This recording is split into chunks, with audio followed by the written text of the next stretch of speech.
हमारे शरीर में फेफड़े ही वो पार्ट हैं जिसकी वजह से शरीर के एक एक अंग को ब्लड के थ्रू ऑक्सीजन पहुंचती है। यानी कि हमारी बॉडी के लिए ऑक्सीजन लंग्स यानी कि फेफड़ों से ही आता है। अब आप फेफड़ों का काम तो समझ ही गए हैं, तो अगर मैं आपसे सवाल पूछूं कि पृथ्वी का फेफड़ा किसे कहा जाता है तो आप लोग क्या कहेंगे? यानी कि पृथ्वी को एक्चुअली ऑक्सीजन कहां से सबसे ज्यादा मिलती है? चलिए मैं आपको बताता हूं। पृथ्वी का फेफड़ा कहा जाता है अमेज़न के जंगलों को, जो कि दुनिया के सबसे बड़े रेन फॉरेस्ट माने जाते हैं, जहां से पृथ्वी को 20% यानी कि 20% ऑक्सीजन मिलता है। गाइस, आपको ये इंफॉर्मेशन कैसी लगी चैट सेक्शन में जरूर लिखिएगा। मान लीजिए कि आपकी गाड़ी की चाबी गुम जाए तो आप क्या करोगे? ऑब्वियसली चाबी वाले के यहां चक्कर काटोगे। अब ये तो थी आम आदमी की बात, अब हम करते हैं खास आदमी की बात। एक बार मुकेश अंबानी अपने एंटीलिया घर से ऑफिस जाना चाहते थे और वो भी अपनी फेवरेट मर्सिडीज कार में, पर जैसी पार्किंग पहुंचे और उन्होंने अपनी जेब में हाथ डाला तो मर्सिडीज की चाबी नहीं मिली। पूरे घर में ढूंढ ली, वहां भी नहीं मिली।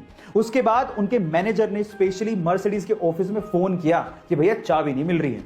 अगले दिन तड़के सुबह 3 बजे एक जर्मनी से हेलीकॉप्टर आया जो कि एंटीलिया के रूफ पे उतरा। एक आदमी नीचे आया, डुप्लीकेट चाबी मुकेश अंबानी जी के मैनेजर को हाथ में दी और उसके बाद वहीं से वापस जर्मनी लौट गया। रुतबा देख रहे हो? गाइज, आपको ये सुन के कैसा लगा चैट सेक्शन में जरूर लिखिएगा। गाइज, आपने जियो के बारे में तो जरूर सुना होगा। जी हां, रिलायंस इंडस्ट्रीज के मालिक मुकेश अंबानी की टेलीकॉम कंपनी की ही मैं बात कर रहा हूं। लेकिन अगर मैं आपसे सवाल पूछूं कि क्या जियो की भी कोई फुल फॉर्म होती है, या फिर ऐसे ही जियो और जीने दो लाइन से इन्होंने जियो शब्द को उठा लिया है? क्या आप जानते हैं? चलिए मैं आपको बताता हूं। एक्चुअली जियो शब्द ऐसी किसी लाइन से नहीं उठाया गया है, इसकी भी एक फुल फॉर्म होती है और इसकी फुल फॉर्म है जॉइंट इंप्लीमेंटेशन अपॉर्चुनिटी। आप में से कितने लोग ये बात जानते थे? चैट सेक्शन में जरूर लिखिएगा। कोरोना के चलते कनाडा की एक महिला को अपनी जॉब से हाथ धोना पड़ा, उसे जॉब से निकाल दिया गया। लेकिन जॉब से निकाले जाने के कुछ दिनों बाद ही वो महिला 437 करोड़ रुपए की मालकिन बन गई। लेकिन इतनी बड़ी रकम वो महिला नहीं जीत पाती अगर उसके पति ने सपना ना देखा होता। जी हां गाइस, ये बात सच है। महिला के अनुसार आज से 20 साल पहले उसके पति ने एक सपना देखा था और उस सपने में लॉटरी के स्पेसिफिक नंबर की टिकट देखी थी और इसी बात पे बिलीव करते हुए महिला पिछले 20 साल से लगातार उसी नंबर की लॉटरी टिकट को खरीदती आई है और फाइनली 20 साल का वो इंतजार खत्म हुआ और उस महिला की वो लॉटरी लगी और वो 437 करोड़ रुपए की मालकिन बन गई। गाइस, विश्वास करो तो कुछ भी पॉसिबल है।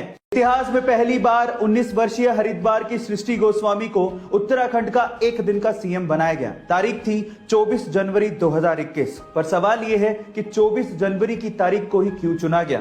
क्या हुआ था इस दिन? तो चलिए मैं आपको बताता हूं। 24 जनवरी 1966 को इंदिरा गांधी ने भारत की पहली महिला प्रधानमंत्री के तौर पे शपथ ली थी।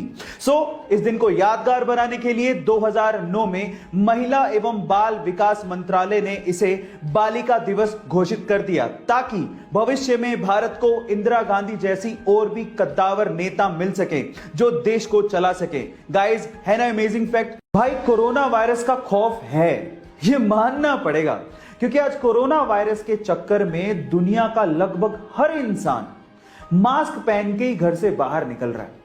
पहनना भी चाहिए, सही बात है, लेकिन क्या आपको पता है कि इस पूरी दुनिया में हर साल लगभग 13 लाख लोग सड़क दुर्घटना में अपनी जान गंवा देते हैं, और वो भी इसलिए क्योंकि वो हेलमेट नहीं पहनते। क्या ये सही है? नहीं। इसलिए आज इस वीडियो में मैं आपसे रिक्वेस्ट करता हूं कि जब भी आप बाइक राइड करने के लिए घर से बाहर निकलें तो मास्क के साथ साथ हेलमेट जरूर पहनें। इस वीडियो को शेयर करें ताकि कोरोना के साथ साथ सड़क दुर्घटनाओं में जाने वाली जानों को भी हम लोग बचा सकें। जनहित में जारी।